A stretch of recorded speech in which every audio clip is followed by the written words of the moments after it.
Bom, eu acompanho o canal do Gustavo Machado, assim como acompanho alguns outros pensadores marxistas, por razões óbvias, né? A gente está inserido no mundo, isso é um assunto que tem se tornado no Brasil patente por conta da dicotomia que se transformou nossas questões políticas aqui, etc e tal. Bom, o Gustavo, né, nesse vídeo, ele faz como ele diz, um vídeo solto para falar sobre uma frase, né, atribuída a Hegel, ou de Hegel mesmo, acredito que seja de Hegel, dizendo que é, a liberdade é a consciência da necessidade. E aí ele vem, né, falando do marxismo e que o capitalismo não é liberdade, o capitalismo é uma ilusão, e que a liberdade seria uma sociedade sem o capitalismo. Gustavo, eu custo a compreender como seria possível uma sociedade sem o capitalismo, né? Eu não consigo imaginar, porque o sistema de trocas ele é um sistema natural, como eu já disse em outro vídeo. A troca, o ser humano, ele desde o começo, muitas pessoas defendem o comunismo alegando que no começo as pessoas viviam em comunidades, como você citou, os índios, né?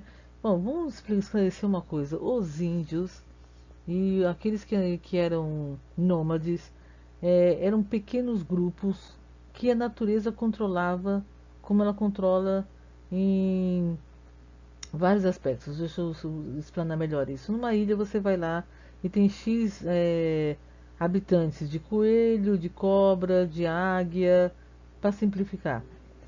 E de plantas, né? Aí você fica olhando para aquela ilha e diz, ué, por que será que um determinado número de plantas não tomam conta da ilha, ou determinados animais tomam conta da ilha? Por que parece que havia um equilíbrio? Porque cada espécie tem o seu predador e o predador faz este equilíbrio natural. Índios e os nômades no passado, eles tinham predadores, eram homo sapiens, mas tinham predadores. Então o índio na natureza, ele vive em convívio com a natureza, vive sim, né? E ele também é predado, né? A jiboia preda, onça pintada, o jacaré, vai predar, né? E aquela comunidade de homens vai ficar sob controle populacional. A partir do momento que a espécie Homo sapiens conhece o frio, porque o homem branco, né, para quem não sabe, ele só tem 14 mil anos de existência, o homem negro por volta de 300 mil anos de existência, os asiáticos que deram origem aos índios, né, que a galera romântica, né, adora falar que o Brasil é dos indígenas porque eles estavam aqui primeiro. Mas, gente, o Brasil não é nem dos indígenas, nem dos europeus. O Brasil era uma terra que, a princípio, antes de ser descoberta pelos portugueses, ela foi descoberta pelos asiáticos. Eles vieram parar aqui e deram origem aos índios americanos, etc. A gente já fez rastreamento genético. Nossos índios, por exemplo, do Brasil descendem diretamente dos japoneses de Okinawa. Então, né, sem romantismo, o índio ele é um Homo sapiens, assim como o homem negro e assim como o homem branco, né? Pertencem à mesma espécie. Então, voltando ao raciocínio aqui. O homem branco, ele surge a gente chama de homem caucasiano, porque as primeiras evidências desse homem aparecem ali no Cáucaso, mas ali pela bandas da Rússia, aquela parte bem fria ali da Europa, surge o fenótipo branco, o fenótipo loiro do olho azul. O cabelo louro, porque aquela parte do planeta, a maior parte do inverno fica no escuro, são 6 meses de noite, né? Os olhos claros, porque você enxerga melhor no escuro, o olho claro não enxerga bem no claro, o olho castanho, esse olho preto, sim, enxerga muito bem, onde tem muita luz, e o olho azul, que seria o extremo do castanho, enxerga muito bem no escuro, tá? Então, esses fenótipos, a gente chama isso de fenótipo, né? Que é causado por um genótipo, né? Então, os genes dão origem a esses fenótipos, deu origem a esse homem branco que surge no frio. O frio já está provado também que as questões, né, do planeta, o lugar onde determinados grupos surgem e evoluem, também determina a evolução desses povos, né? Foi feito um estudo e foi provado que Os países tropicais, por exemplo, não existe país de primeiro mundo tropical. A razão para isso, aliás, o Marx, né, que quando a filha dele se apaixonou por um cubano, se casou com um cubano, o Marx mandou uma carta, né, para esse cubano dizendo, olha, eu já fiz sacrifícios demais, né, pela revolução, minha filha não está, é, eu não admito que minha filha se case com um homem tropical porque os homens tropicais são preguiçosos. Essa análise do Marx, ela vem corroborar justamente com esse estudo que foi feito, porque os países tropicais são muito quentes, muito úmidos, muito sujeitos a vários tipos de doenças, e sim, os povos que vivem nessas áreas tendem a ter pouco menos energia do que, por exemplo, um alemão, um austríaco, um finlandês, né? E isso tem consequências sobre como esses povos se organizam e se desenvolvem.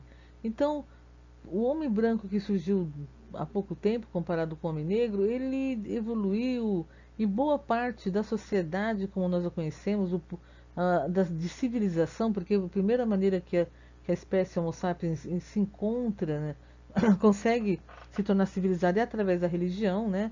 As religiões surgem para dar parâmetros, para colocar leis sagradas, mas ainda assim leis. Depois de muito tempo, é como o Homo sapiens cria o Estado laico, que ele começa a criar leis que não está ligada a deuses ou a Deus, né? Isso foi um grande passo da espécie Homo sapiens, que está sempre sob ameaça. Mesmo assim, a gente vê, né, teocracias como do Irã, etc. Mesmo com toda a tecnologia e com toda a facilidade que se tem do conhecimento e da ciência, essas ideias persistem, e persistem por quê, Gustavo? Porque assim como você é crente em Marx, tem gente que é crente em Deus, tem gente que é crente em outras formas, em outras coisas, né? Sim, porque você é um crente no marxismo, né? A sua análise ela não é racional. Porque se, para começar, o marxismo, quando ele é chamado de materialismo histórico e científico, tem uma vírgula enorme nesse científico aí, porque ciência é tudo aquilo que é falseável.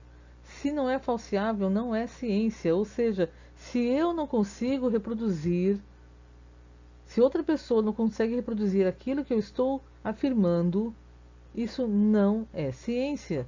Ciência é uma coisa, eu digo, olha, esse lápis aqui, ele é, vamos supor assim, a grafite dele é muito ruim porque se ele cair uma vez só no chão, eles quebra por dentro. Aí o outro fala, vou ver se é verdade. Ele pega o lápis, joga no chão e ele fica todo quebrado por dentro. E realmente, aí vem o João lá do Nordeste, faz o mesmo teste e dá certo. Ou seja, ciência é tudo aquilo que pode ser falseável. O marxismo não é falseável, Gustavo. Eu admiro a sua. Assim, acompanhe seu canal porque você é muito, parece douto na questão de Marx, fala muito sobre Marx, acredita, né, piamente que é possível viver numa sociedade sem capitalismo, lembrando que as razões que levaram Marx a essa conclusão têm a ver com a incapacidade dele de lidar com dinheiro, que ele casou com uma mulher rica, perdeu todo o dinheiro dela, ele, Marx, experimentou a queda, né, de uma classe social porque ele era um radical e pessoas radicais realmente elas só mesmo o Engel conseguia conviver com Marx, porque onde quer que ele passou, ele, com o radicalismo dele, ele não ficou por muito tempo. A família dele viveu na miséria. As duas únicas filhas que sobreviveu a essa miséria, sim, porque alguns dos biógrafos do Marx dizem que seus filhos morreram por conta da miséria na qual ele se encontrava. E as únicas duas filhas se suicidaram. Então, assim, isso é um sinal claro de que ele era uma pessoa bastante complicada e autoritária, porque ele sufocou as filhas de tal maneira que elas optaram por morrer, né? Então, é complicado. Se uma tivesse matado, você fala, não, deve ter sido um caso de depressão profunda, acontece.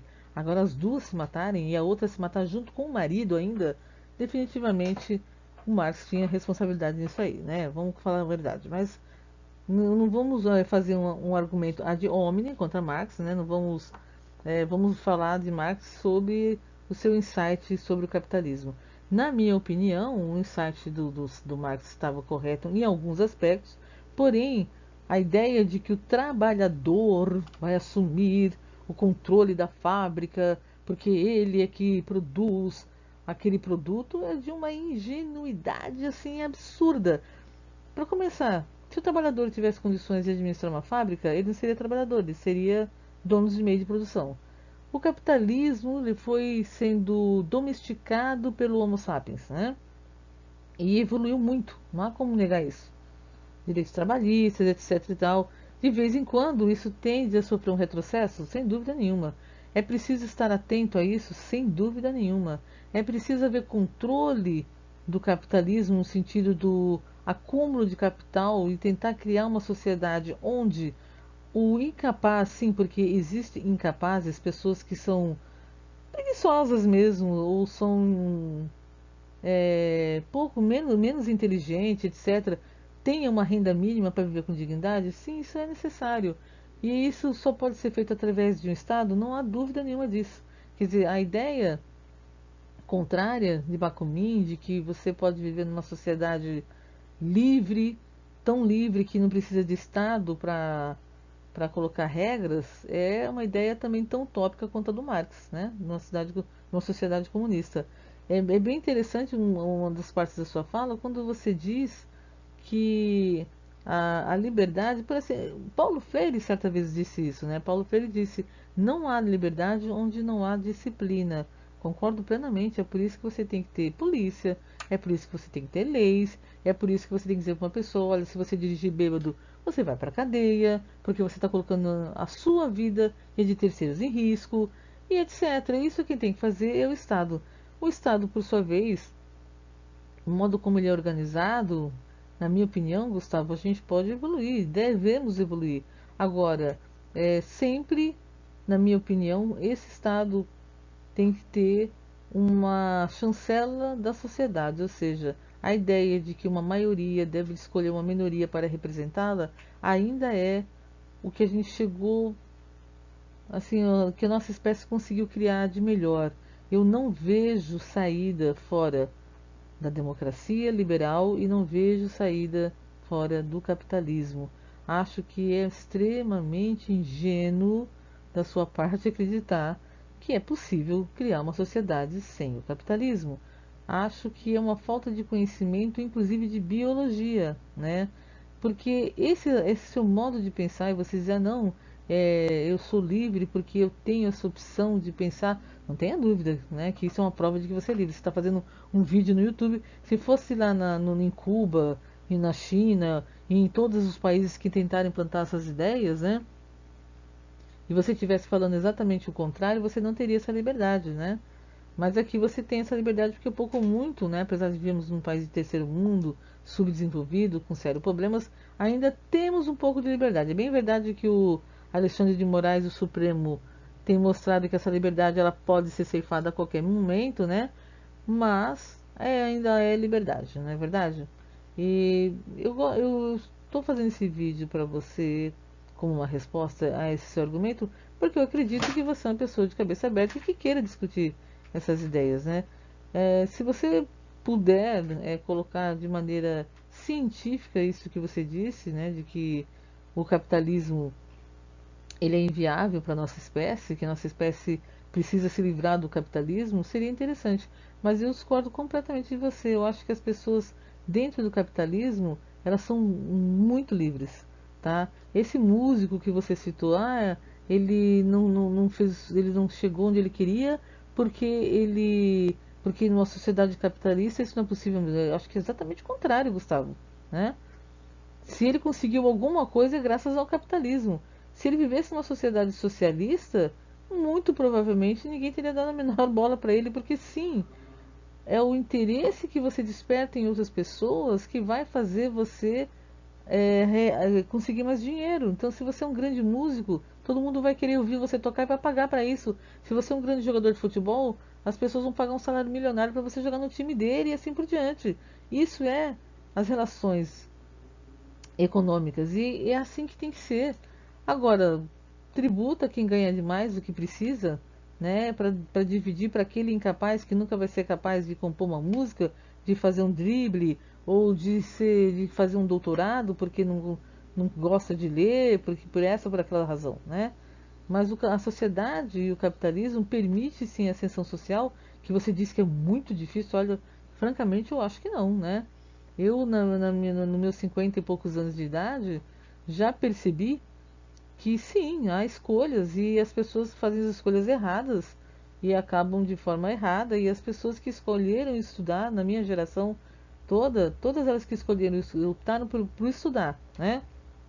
Por trabalhar e viver honestamente, conseguiram ascender socialmente. Hoje eu conheço um rapaz que morou no meu condomínio desde pequeno, todo da mesma origem social que a minha, optou por fazer engenharia da computação, fez em 10 anos uma faculdade que era para tirar em 5 porque trabalhava, mas hoje ele é um grande técnico de computador, foi trabalhar numa uma empresa americana, pediu para ele morar lá nos Estados Unidos, hoje comprou casa, tudo, etc. lá, porque ele é bom no que ele faz, né?